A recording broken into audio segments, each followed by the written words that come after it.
menyumbang. Ada tujuannya adalah pengobatan mata Agus. Kalau seandainya ada dugaan penyelewengan dana tersebut, maka justru saya selalu berkata, Agus juga berpotensi ketika menggunakan dana tersebut untuk dipidana. Jadi tidak ada sedikit pun halangan untuk menggunakan uang tersebut, asal tepat sasaran. Begini, kalau tadi kan disebut tadi ada kesungkanan, takut dibully, takut dicurigai, lain sebagainya. Ya, itu. Tadi kan sempat Agus mengatakan bahwa ada trauma, kan gitu ya? Betul. Ada trauma seakan-akan kalau nanti diserahkan uang itu atau diberikan atau menerima uang itu akan nanti di video dan sebagainya. Pertanyaan saya kan simpel, mohon maaf ya Agus ya. Hari ini apakah kita tidak divideokan? Apakah Agus jalan ke beberapa media, infotainment dan lain apa tidak divideokan? Kemarin Agus menerima uang dari salah satu lawyernya Agus, namanya Krisnamurti gitu ya, menerima katanya 50 juta juga divideokan. Apakah itu tidak divideokan? Artinya begini, dalam mungkin yang dimaksud soal bulian-bulian tadi, Bang. Kalau bulian dari netizen yang tidak terkendali dan lain sebagainya. Itulah publik. Artinya begini, masyarakat saat ini bisa menilai bagaimana apa yang kita perbuat di mata publik, apa yang saat ini kita lakukan di mata publik dinilai oleh masyarakat, termasuk Agus saat ini. Saya ingin simpelnya begini, hukum kenapa sih ada di Indonesia saat ini? Hukum itu dasarnya simpel, dasarnya adalah moralitas. Makanya kenapa adanya hukum itu untuk bagaimana moralitas di lingkungan masyarakat ini bisa terarah. Kan begitu? Nah, Novi pertama kali memperkenalkan Agus di ruang publik sehingga membuat para donatur akhirnya mau tergerak hatinya menyerahkan sejumlah uang itu. Dan hingga hari ini Novi masih punya keinginan untuk pengobatan mata Agus. Nah, di sisi lain kalau kita bicara itu amanah daripada donatur adalah ingin mengobati mata daripada Agus. Kan itu poinnya adalah ingin mengobati mata daripada Agus. Moralnya Novi apakah tidak kita pikirkan? Bagaimana ketika klien kami saat ini harus menghadapi begitu banyak donatur yang mempertanyakan bagaimana uang itu sudah digunakan secara maksimal belum. Sementara uang tersebut ternyata disinyalir, diduga digunakan untuk hal-hal yang tidak berhubungan dengan pengobatan mata. Misalnya untuk katanya uang terima kasih. Kan begitu. Ada katanya ditemukan mutasi rekening belanja di marketplace. Itu kan adalah urusan pribadi di luar daripada itu. Dan itu tercium oleh publik. Apa jawaban kami, apa yang harus kami sampaikan kepada para donatur? Barangkali langsung ditanggapi oleh Bang Ilal mengenai ini. Supaya kita mencapai satu titik temu nih di sini. Baik, ini kan awalnya kalau saya lihat bahwa ini sudah blunder dari awal. Dari persoalan ini, persoalan masalah uang yayasan yang masuk untuk sumbangan Agus. Tapi dalam satu sisi legal standingnya belum jelas. Saya lihat sini legal standing belum jelas. Kalau kita mau memberikan suatu donasi yayasan, itu harus ada legal standing yang jelas. Artinya ada izin.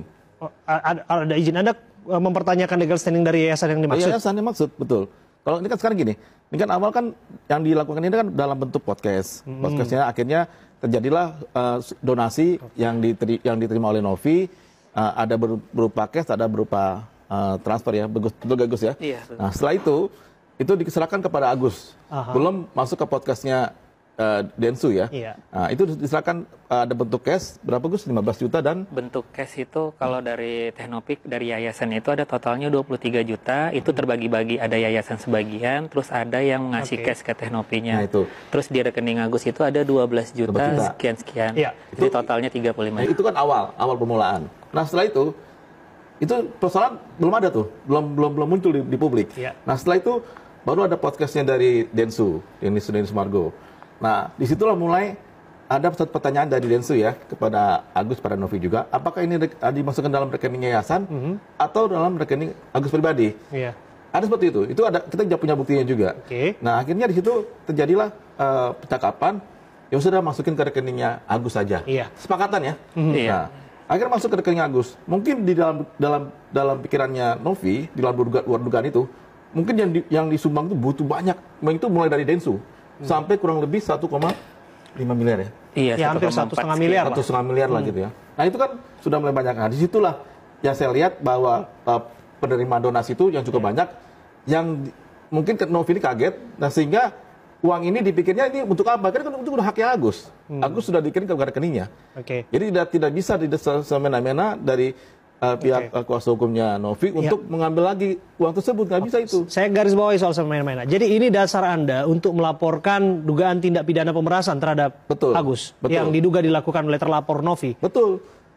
Kenapa harus memeras? Karena dari awal memang tujuan dia untuk menolong Agus. Iya, kan sekarang secara logika, secara pendidikan umum ya, luar pada masalah hukum.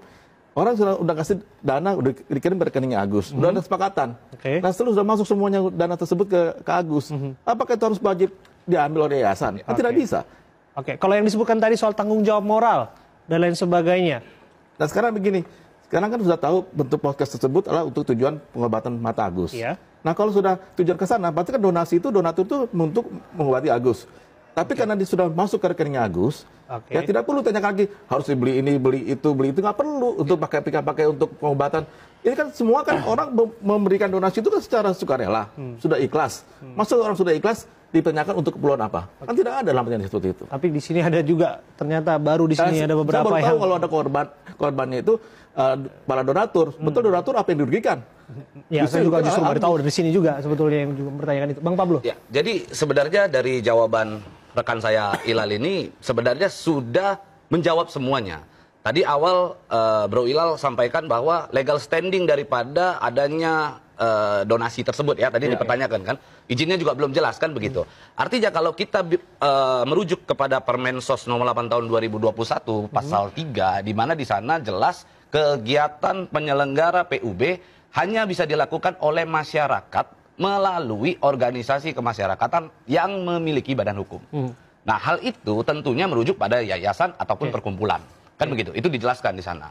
Nah, sekarang kalau kita bicara bahwa Bro Ilal menyebut ini legal standingnya belum jelas, artinya yang dilakukan penerimaan uang terhadap Agus tersebut adalah pungli dong, pungutan liar dong. Bukan ini, maksudnya gini Pak kuasa hukumnya, Pak Pablo ya. Jadi rekan saya nih, bahwa rekening sudah masuk ke rekening Agus itu donasi itu semua terkumpul 1,5 miliar itu sudah haknya Agus karena kan tujuannya kan untuk pengobatan. Tidak bisa seolah-olah langsung diambil diminta oleh Novi dipaksa untuk masuk ke rekening yayasan itu sudah salah aturan. Bisa begini. Pada saat kita dalam bukti itu bisa di BAP dan diaudit. Ya, gini, pada saat seseorang berada di ruang publik mengatakan bahwa oh ini ada Agus yang sedang sakit matanya karena disiram air keras dan lain-lain. Di sanalah yang menggerakkan akhirnya donatur untuk menyumbang. Ada tujuannya adalah pengobatan mata Agus. Kalau seandainya ada dugaan penyelewengan dana tersebut, maka justru saya selalu berkata Agus juga berpotensi ketika menggunakan dana tersebut untuk dipidana.